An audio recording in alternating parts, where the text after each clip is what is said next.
This channel does not promote any violent, harmful, or illegal activities. All content provided by this channel is meant for an educational purpose only. SIR সংক্রান্ত আরও একটা update আপনাদের দেব। SIR এর একেবারে শেষ পর্বে আবারও কমিশনের ওপর চাপ বাড়ানোর কৌশল তৃণমূল কংগ্রেসের। আজ বিকেলে কমিশনের দরবার শাসক দলের 5 সদস্যের এক দলের বৈধ ভোটারদের নাম বাদের অভিযোগ তারা তুলছেন। শুনানির সময় বৃদ্ধির দাবি জানিয়েছে তৃণমূল। বাকিটা আমি আমার সহকর্মী সৌরভ গুহর কাছ থেকে জানবো। সৌরভ, আজকে মূলত এই 5 সদস্যের যে দল যাচ্ছে কমিশনের কাছে, মূলত তারা কোন কোন বিষয়গুলো এই শেষ লগ্নে তুলে ধরবেন বা একটু জোর দেবেন বা দাবি করবেন? শুভজিৎ, তুমি যে কথাটা বললে যে ক্রমাগত চাপ বজায় রাখার কৌশল নিয়েছে তৃণমূল কংগ্রেস নির্বাচন কমিশনের ওপরে। একদিকে যেমন রাজনৈতিকভাবে তারা রাস্তায় নেমে এসআইআর প্রক্রিয়ার নীতিগত বিরোধিতা করছেন, কমিশনকে ব্যবহার করছে বিজেপি, এই কথা রাজনৈতিকভাবে বলছেন। অন্যদিকে তারা এই সিএও অফিসে কিন্তু তারা ক্রমাগত যাচ্ছেন এবং তাদের চাপ বজায় রাখছেন। তাদের একাধিক ইস্যু আছে, বৈধ ভোটার যেন কোনোভাবে বাদ না যায়, এটা যেমন তারা বলছেন।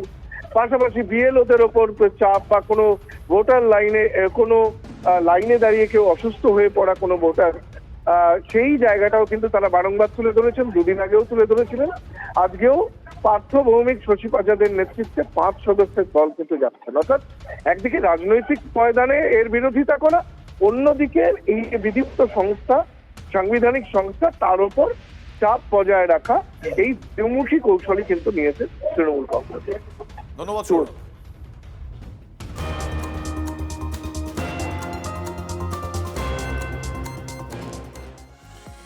আরও একটা এসআইআর রিলেটেড আপডেট। এসআইআর এর মধ্যে বিজেপির বুথ সভাপতি তথা বিএলএ কে পুড়িয়ে মারার চেষ্টার অভিযোগ।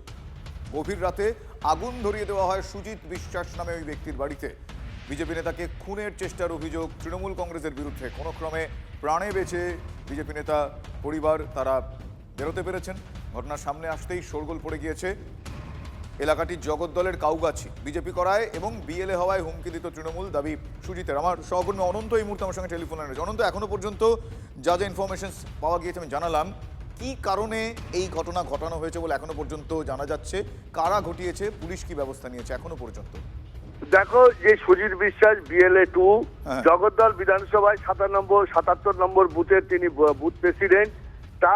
তার অভিযোগ হচ্ছে তাকে বাড়ির বাইরে, তার ঘরের বাইরে তার বাইক ছিল, মোটর বাইক, সেইখান থেকে পেট্রোল ছড়িয়ে দিয়ে তার ঘরে আগুন লাগাবার চেষ্টা করে। তাকে ঘরে পুড়িয়ে মারার চেষ্টা করে এবং তার অভিযোগ শাসক দলের দিকে, তৃণমূলের দিকে। যদিও তৃণমূলের বিধায়ক জগদ্দলের সোমনাথ রাম বলেছেন যে তাদের এমন কোনো দশা পড়েনি যে বিজেপির কর্মীর বাড়িতে আগুন ধরাতে হবে, তবে শীতকাল, ইলেকট্রিক্যাল শর্ট সার্কিট থেকে আগুন লাগতে পারে। পাল্টা প্রিয়াঙ্কু পান্ডে, বিজেপির যে যুব ভাইস প্রেসিডেন্ট ব্যারাকপুর সাংগঠনিক জেলা, বুঝতে পেরেছি। ধন্যবাদ অনন্ত। কত লোক শত্রু আছে, শত্রুর অভাব নেই। আপনার ছেলে কি করে? আমার ছেলে বিজেপি করে। হ্যাঁ, আর অনেক দিনের থেকে আমার ছেলেকে সাথে ঝামেলা আসছে, অনেক দিনের থেকে। বাড়ি এসে দাঁড়িয়ে দিয়ে মারি যায়।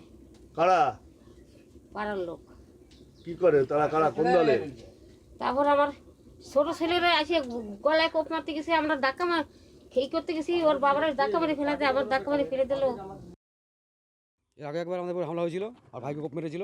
এবার আমাদেরকে জ্যান্ত পুড়িয়ে মারার প্ল্যান করেছিল। কি করে বুঝলেন? কি করে বুঝলেন? মানে আগুন ধরিয়েছে, পেট্রোল ছিটিয়ে। তার মানে কি, কখন, রাত্রি 2টোর সময় কি হয়েছিল? আগুন ধরে দিয়েছিল। কোথায়? এই যে গাড়ি পুড়ে গেছে, এইখানে পুড়ে গেছে। রাগ আছে, ওর আগের থেকে আমাদের উপর রাগ আছে। কেন? ওই যে আগে মারতে এসেছিল, বিজেপি পার্টি করি আমি, ওর তৃণমূল করে। এটাই বিজেপি করেন বলে আমি বিজেপি করি। হ্যাঁ, বিজেপি করি বলেই আমাদের উপর টার্গেট। বিএলএটির বাড়িতে আগুন লাগানো কারণ আছে? বিএলএটির বাড়িতে আগুন লাগানোর কোনো প্রশ্নই ওঠে না। বিএলএর বাড়িতে এই তো একটা বোঝবুঝ কথাবার্তা, মিথ্যে আরোপ। আমাদের তরফ থেকে এরকম ধরনের কিছু হয়নি। এত সুন্দরভাবে এসআইআর করেছি আমরা, তো কোথাও কোনো গন্ডগোল বা কোনো কিছুই হয়নি।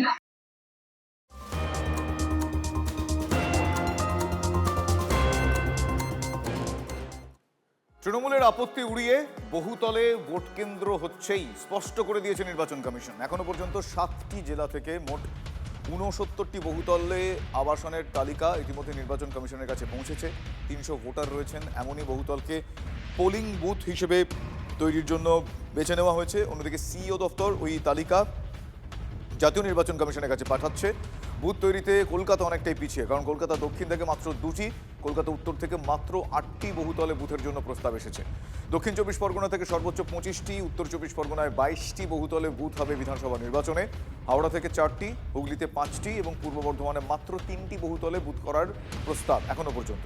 বহুতলে ভোট কেন্দ্র করা নিয়ে প্রথম থেকেই প্রবল আপত্তি জানিয়েছিল রাজ্যের শাসক দল তৃণমূল কংগ্রেস। পাল্টা বিজেপির দাবি ছিল যে বহুতল আবাসনের ভোটাররা অনেক সময় ভোট কেন্দ্রে ভোট দিতে যেতে চান না, সেক্ষেত্রে এই উদ্যোগ।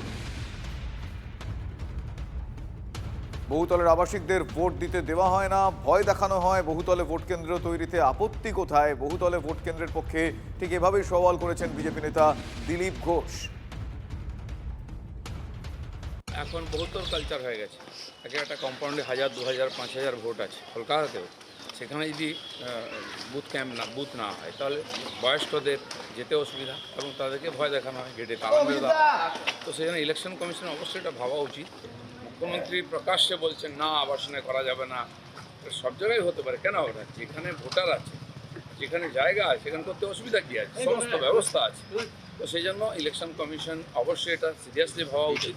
কালচার পাল্টে যাচ্ছে, লাইফস্টাইল পাল্টে যাচ্ছে, এই ধরনের চিন্তাভাবনা অবশ্যই করা উচিত।